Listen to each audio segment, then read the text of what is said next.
Story Bangla আছে যত মজার গল্প।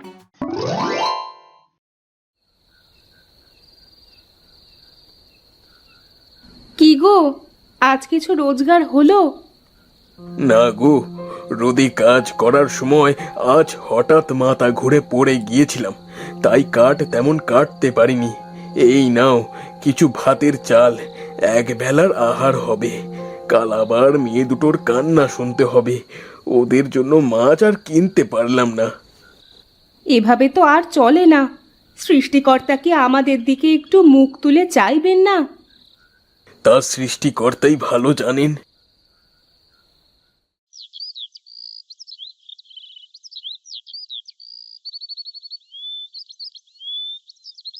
আজও শুকনো মরিচ পোড়া দিয়ে খেতে দিলে মা?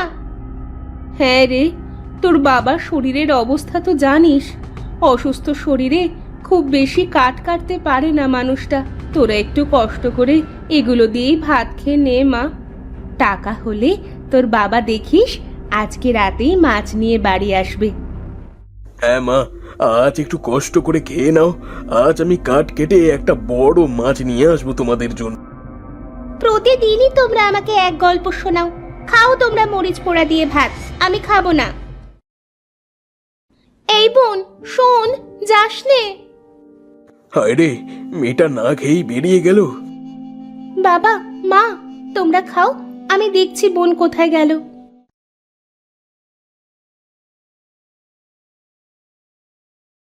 হায় খোদা, এই ছিল আমাদের অদৃষ্টের লিখন। খাবারের সাথে রাগ করতে নেই বোন, বাড়ি চল। আমি পারছি না আপা, রোজ মরিচ কচলে ভাত খেতে খেতে আমার ভেতরটা একেবারে জ্বলে গেছে। জানিস, খাবারের কারণে আজকাল আমার শরীরেও অনেক সমস্যা দেখা দিচ্ছে। এভাবে আমি আর খেতে পারছি না আপা। ওরে বোন, ওই দেখ কি সুন্দর খরগোশ। এ তো বুনো খরগোশ রে আপা, কি সুন্দর দেখতে। চল চল চল, ওর সঙ্গে আমরা খেলি। হ্যাঁ,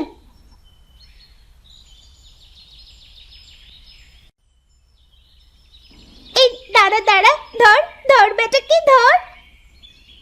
আরে বেচারা খুব ভয় পেয়েছে, তাই অমন লাফিয়ে লাফিয়ে পালিয়ে গেল। ওদিকে দেখ আপা, গাছে কত পেয়ারা ধরেছে। তাই তো, চল আমরা পেয়ারা খেয়ে খিদে কমাই। ঠিক আছে আপা।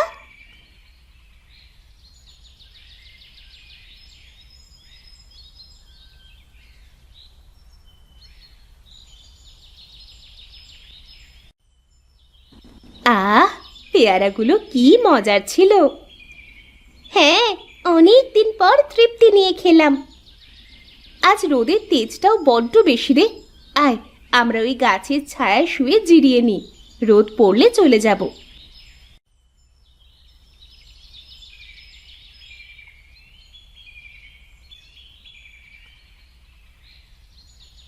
এই আপা, আপা উঠ উঠ, বাড়ি যেতে হবে তো। এ কি, সন্ধে যে ঘনিয়ে এলো, আমাকে ডাকিসনি কেন? ও মা গো, ও বাবা গো, আপা ওইদিকে চেয়ে দেখ, একটা নেউল সাপকে কিভাবে মারছে। এমন চলতে থাকলে তো সাপটা মারা যাবে রে বোন। তাহলে এখন উপায়? চল আমরা সাপটাকে বাঁচাই। ওখান থেকে একটা লাঠি নিই হাতে, আর আঘাত কর বজ্জাত নেউলটাকে। দাঁড়া হতচ্ছাড়া নেউল, আজকে তোর হচ্ছে।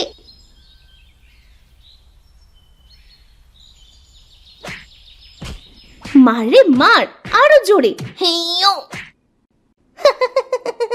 জীবন বাঁচাতে ভেগে গেল। ও মা গো, সাপটা তো আমাদের দিকে এগিয়ে আসছে, আর ওর মাথায় এত আলো জ্বলছে কেন?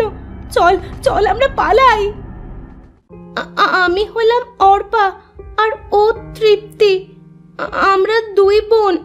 আর তুমি তুমি কে? আমি হলাম নাগরাজ। সবাই আমার দেখা পায় না। তোমাদের মন শিশুর মতো সরল, তাই তোমরা আমার দেখা পেলে। আমি তোমাদের কিছু উপহার দিতে চাই, আমার সাথে এসো।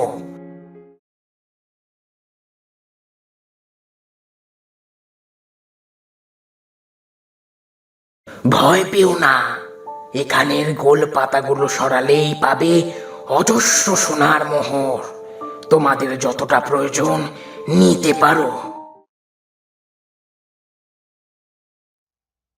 ও মা, এখানে তো অনেক মোহর আছে রে আপা। আমি এখান থেকে একটা মোহর নিয়ে যাচ্ছি নাগরাজ। আমার ছোট বোনটার মাছ খাওয়ার খুব ইচ্ছে। এই মোহর বিক্রি করে আমি ওর সেই ইচ্ছে পূরণ করব। হ্যাঁ নাগরাজ, তাছাড়া আমরা আর মোহর চাই না। তোমরা দুই বোন সত্যি খুব ভালো। আমি তোমাদের সততায় ভীষণ খুশি হলাম। এখন থেকে রোজ একটা করে মোহর তোমরা এখানে এসে নিয়ে যাবে। তবে খবরদার, আমার কথা ভুলেও কাউকে বলতে যাবে না। বিদায়।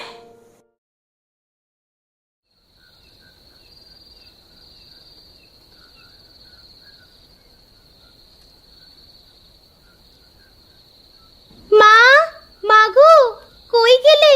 দেখো আমরা কি নিয়ে এসেছি।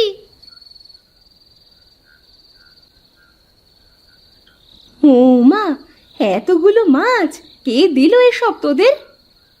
কে দেবে আবার? সকাল থেকে বাড়ি নেই, নিশ্চয়ই দুটিতে মিলে দূরের শীতলক্ষা নদীতে মাছ ধরতে গিয়েছিল। মারে, আর কখনো এমন করিস না। আমরা কত চিন্তায় ছিলাম জানিস। হয়েছে, এবার মাছগুলো নিয়ে কেটে রান্না করো। মেয়ে দুটো আমার সারাটা দিন না খেয়ে আছে। অর্পা মা, যা, তৃপ্তিকে নিয়ে হাত মুখ ধুয়ে ঘরে যা। আমি মাছগুলো কেটে ভাজি করে আনছি। আজ তোরা মাছ ভাজি দিয়ে ভাত খাবি। ঠিক আছে মা। তৃপ্তি, কলপাড়ে আয়।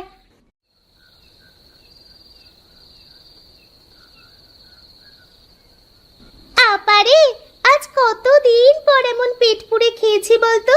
সুখে আমার চোখে পানি চলে এসেছে দেখ। ঠিকই বলেছিস।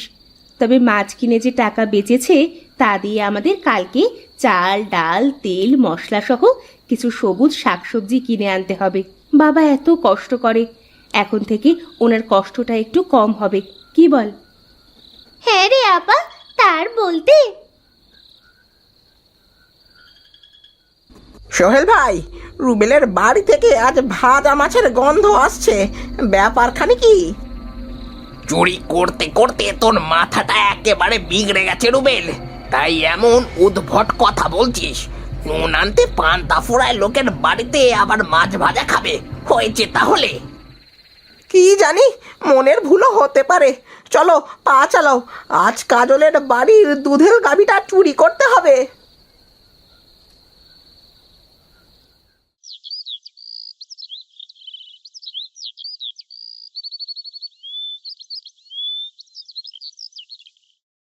কি রে, ব্যাপার খারাপ কি বলতো? কালকে এনেছিস মাছ, আজকে এতগুলো বাজার। সত্যি করে বলতো, এত সব করার জন্য তোরা টাকা কোথায় পেলি? নিশ্চয়ই গতকাল একটু বেশি মাছ ধরেছিল, হয়তো সেগুলো বিক্রি করেই। তোরা আবার চুরি টুরি করছিস না তো কোথাও? খোদার কসম, চুরি করিনি মা, এগুলো আমাদেরই অর্জন। আচ্ছা, ঘরে যা, গরম ভাত রান্না করেছি, মাছ গরম করে খেতে দিচ্ছি তোদের। তুমিও হাত মুখ ধুয়ে খেতে আসো, অর্পার বাপ।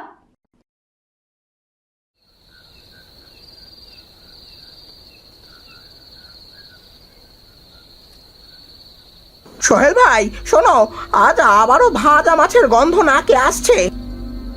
সে তো আমার নাকেও আসছে, কিন্তু দিনমজুরের বাড়িতে পরপর 2 দিন মাছ ভাজি খাচ্ছে, বিষয়টা তো সুবিধের মনে হচ্ছে না। চলো তো দেখি, জানালা দিয়ে কিছু দেখা যায় কিনা।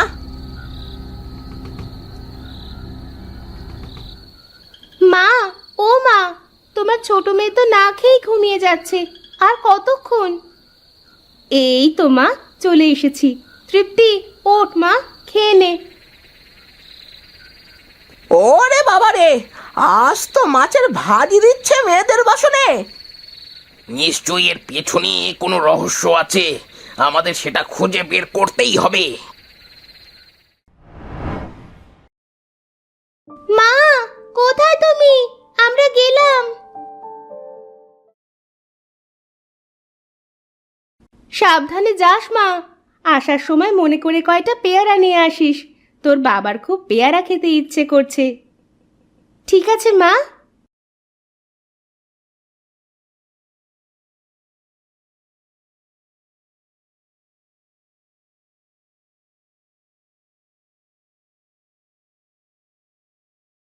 ওই দেখো সোহেল ভাই, দুই বোন যাচ্ছে। আজ দেখেই ছাড়বো ওরা কোন নদী থেকে এত মাছ ধরে। পিছু পিছু চল।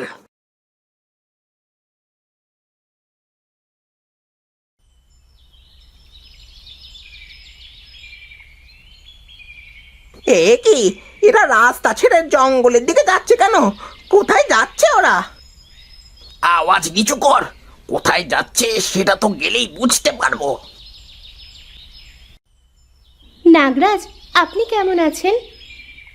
আমি ভালো আছি। তোমরা প্রতিদিন একটা করে মোহর না নিয়ে একসাথে অনেকগুলো মোহর তো নিতে পারো। না নাগরাজ, তা হয় না। আমাদের যতটুকু প্রয়োজন ঠিক ততটুকুই খরচ করা উচিত। তাছাড়া বেশি পেলে যদি আরো বেশি পাওয়ার লোভ জন্মায় মনে, তাই। আর তাছাড়া মোহর থেকে প্রাপ্য সব টাকা আমরা খরচ করে ফেলি না তো, একটু একটু সঞ্চয়ও করি ভবিষ্যতের জন্য। এই নিলাম আজকের মোহর। আমরা এখন আসি নাগরাজ। এসো।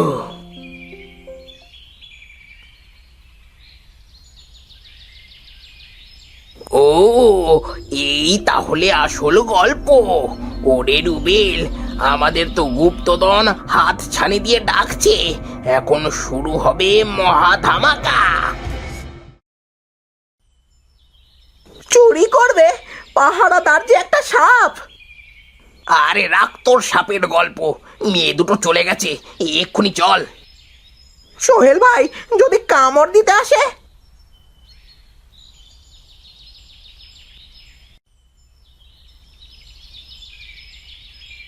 এই এই এই দিলাম শরীরের জোরে বাড়ি। ও মা, মা, মা গো, মরে গেলাম। এ কি বিষের জ্বালা গো, বাঁচাও, বাঁচাও। আপা, রুবেল চাচার গলা না? হ্যাঁ, কিন্তু আওয়াজটা তো গুপ্তধনের কাছ থেকে আসছে। চল তো দেখি কি হলো।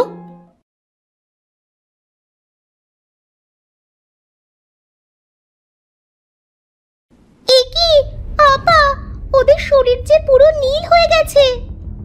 হায় খোদা, এ কি সর্বনাশ হয়ে গেল। নাগরাজ, দয়া করে ওদের আপনি ক্ষমা করে দিন, বেঁচে থাকার একটা সুযোগ দিন। না অর্পা, না, এমন মানুষকে দয়া করলে সৃষ্টিকর্তা আমার উপর নারাজ হবেন। ওরা ছিল ভীষণ লোভী, আর লোভীদের পরিণাম একটাই, সেটা হলো মৃত্যু।